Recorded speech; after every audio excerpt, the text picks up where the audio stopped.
A boy blessed with tremendous power tries to live like a normal high schooler. Wang Ling is the protagonist of our story. As he turns 16, a lot of difficulties come his way. Will it be too much for him? Well, let's see how he faces problems and control his power. Hello and welcome back to the channel. Today I'll be sharing with you a fantasy anime, Daily Life of the Immortal King.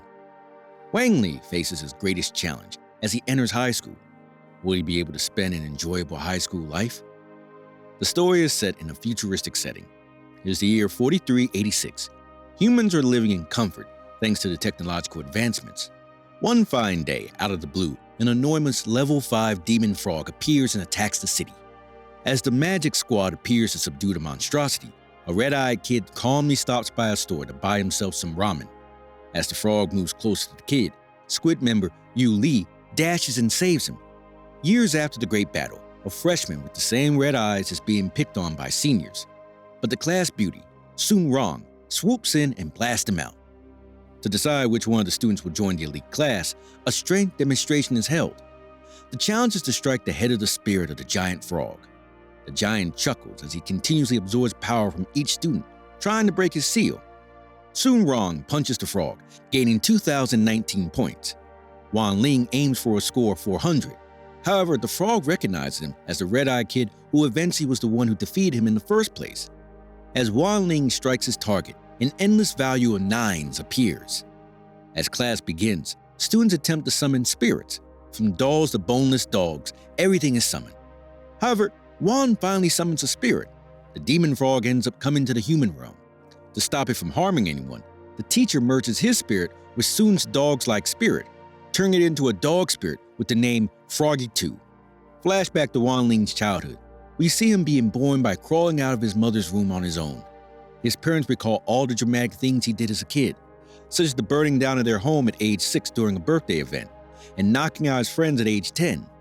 His parents tried their best to control his powers, even giving him golden pills to reduce his powers, but nothing worked.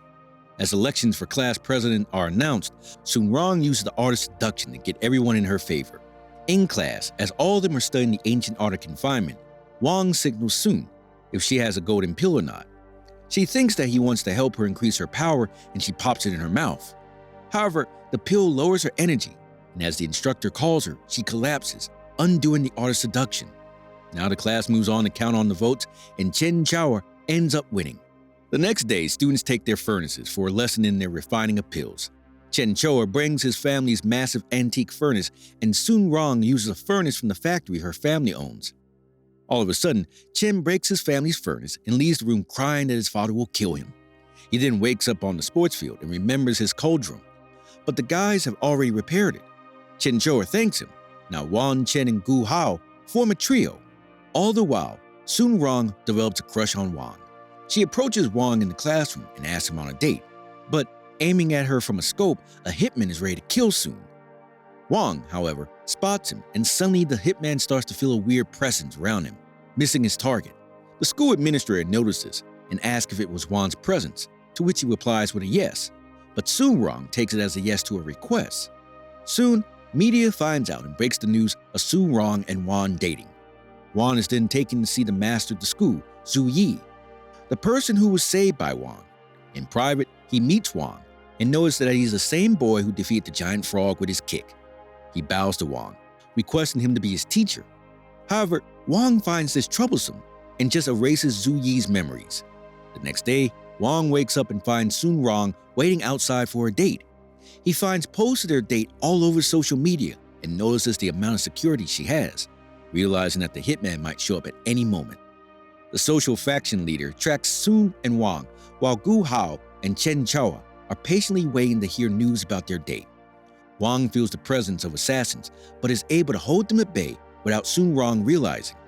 But when they finally corner Wang and Sun on the Ferris wheel, Wang has no choice but to demonstrate a glimpse of his power to stop them. After following them, Zhu Yi takes out the other assassins, and he further explains the mission to Wang, that he must protect Sun Rong no matter what. After the incident, Zhu Yi has several teams and 7-star squads guarding the school premise, mainly to protect Sun Rong. However, the Shadow Fraction group sent its best assassin to kill Sun. One master assassin, Zi Feng, manages to kill the entire army guarding the gates, and enters the school. But before he can do anything, Zhu Yi notices him on camera and captures him. Zhu Yi keeps his eye on the screen to notice the movements of the assassins. Zhu Yin, another assassin, tries to trap Mr. Wang, but when the tables are turned and he is forced to run, he accidentally gets knocked out when Wang opens the door. Si Fang moves forward after defeating the guard team. However, his encounter with Froggy 2 proves fatal, as Froggy 2 steals all his strength, transforming into his frog form. Su Jin, the third assassin, then engages in a fight with Wang and manages to land a fully charged hammer on him, which basically does nothing other than to backfire and knock himself out. Then he again uses his forgetting technique on Zhu Yi, telling him that it was he who defeated the fighter. Wang is now resting in his house, pretending to be injured. Sun sends a healing chamber to his house for his better recovery. His friends show up at his house. Mrs. Wang serves them snacks, and then Sun Rong gives him pills from her family. In the atmosphere, Mrs. Wang leaves her son alone with Sun Rong, who wants to inject him with a huge needle for recovery. However, to avoid the injection, Wang claims he is feeling better. At school, everyone is given a bracelet to measure their powers. Wang still comes out on top, but to avoid any attention, he asks Gu Hao to hack into the system and change his score. However, they are unable to do so and mistakenly alert the system. The teacher simply suspects this as a glitch in the system. Chen, Gu, Su, and Wang all receive a message that they're competing against the school faction 59 in the Spirit Sword competition. However, as there needs to be 5 participants, Zhu Yi decides to add Froggy 2 to the team. As per competition rules, it is necessary to bring a Spirit Sword with you, so all members of the Team 59 bring their swords. Chen makes fun of Wang's sword as it seems small, but Froggy 2 can feel immense power surging from it. Meanwhile, Zhu Yi receives news of the social fraction leader getting captured and heads to interrogate her. However, she turns out to be a dummy who was rigged to explode in front of Zhu Yi. She then focuses on her prime target, Sun Rong. As Team 60 arrives at the gates of Fraction 59 school, they are welcomed with an aura of animosity. The principal of Team 59 shoots a beam at Wang to check his power level, which is only 5, but the beam ends up cracking the seal on his neck. Meanwhile, Fraction Leader receives the news that the dummy explosion plan has failed, as Zhu Yi was able to control the situation. Wang pretends to be injured by the beam and is carried away on a stretcher by School 59 staff. Sun wants to follow him, but Tang Jingzi stops her and reintroduces himself.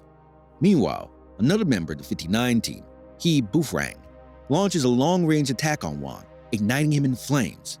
But the 59 faction principal manages to undo the situation. This angers Sun, who takes out her sword, but Director Z stops her. Wang uses his art of teleportation and then calls his dad, telling him that his seal is breaking and he needs it repaired ASAP. Meanwhile, due to Wang's not participating, the team is one man short and on the verge of being disqualified when He Bufang appears and tries to irritate Su Rong. This leads to a fight between him and Chao, where He Bufang's massive power differences overwhelms him. Wang has no choice but to interrupt and save Chao. He then gives a rose to Sun and leaves to buy sweet potato raccoon ramen. On his way, he notices He Bufang fighting against a woman. She is none other than the Shadow faction leader, Jin Li. She manages to kidnap the two and shapeshifts into He Bufang to enter the competition. She heads to the meeting room, stating that Wang has been kidnapped. Sun immediately gets worried and goes to find Wang. She, along with everyone else, heads to the abandoned building to fight the old man guarding Wang and He Bufang. The old man turns out to be Jin Yi's teacher, and with massive strength, takes on everyone. It is where Zhu Yi arrives, that the old man is finally defeated and Wang is rescued. Tang is aware of the fake He Bufang, but allows her to carry her plans as long as she follows his orders during the competition. So now she aims to kill Su Rong in the field. Wang thinks that he won't have to compete in the tournament now, but to his surprise it is still being carried on. As the tournament starts, the rules are kept simple. There are 5 altars: fire, water, metal, wood, and earth. Whichever team captures the most altars wins. Just as the tournament begins, 60 loses 3 altars. One by one, everyone gets entered into their respective battles. Chen Chao gets struck in one of ZB's traps, losing control of his own body. Su Ring is encountered by Tang. The battle seems almost even, with both matching blow for blow, but then He Bufang intervenes and Su Ring is forced to leave, forfeiting control of the water altar. Gu, under the impression that Wang is weak, goes to help him in his battle against a Team 59 member. Seeing as how his friend is struggling, Wang gets a little emotional and releases some negative spiritual energy. Froggy too notices this and realizes this might demolish the world, so he bites Wang's neck, merging with the seal. This allows Wang to use his powers with a little more freedom, and he instantly defeats Gu's opponent. He then goes to Chen and wakes him up, while defeating Zhao Obi's just as easily. Chen wraps Wang in a tight hug, thanking him for the first time ever, with Wang letting out a smile. Now back in the game, School 60 soon wins back to 3 altars. The battle to gain control catches heat once again. As the tournament proceeds, Wang's dad is still in the control room, wondering what is going on with Wang's seal. Wang looks back at his past, when he first joined school and was ridiculed by everyone for being unique. Just as the final countdown begins, he starts to lose faith and is unable to place his sword in the altar. But Sun Rong shows up to help him. Faction 60 wins with 5 altars to 0. Wang Ling realizes that Sun Rong is the one who can claim his heart. Just as Wang realizes his love for Sun, the fake He Bufang assaults Sun Rong and tears her soul, killing her. Devastated, Wang chooses to start the world over, as he was unable to save her. He remembers that reversing the time is against the law of nature, but states that getting Sun Rong back is more important. He reverses time over and over again, breaking the laws of nature. In the underworld, a panicked King Yama sends back Sun's soul. As Wang and Sun meet again, she tells him that in order for the world to be in peace, he'll have to erase her memories. Wang Ling accepts, and a new world begins. The boy known as the Immortal King, gifted with tremendous powers, enters high school and faces a lot of new challenges in order to hide his powers. Along the way, he meets a woman named Sun Rong and slowly falls in love with her. However, in a competition, he loses Sun Rong to the villain, and in order to bring her back, the boy creates a whole new world.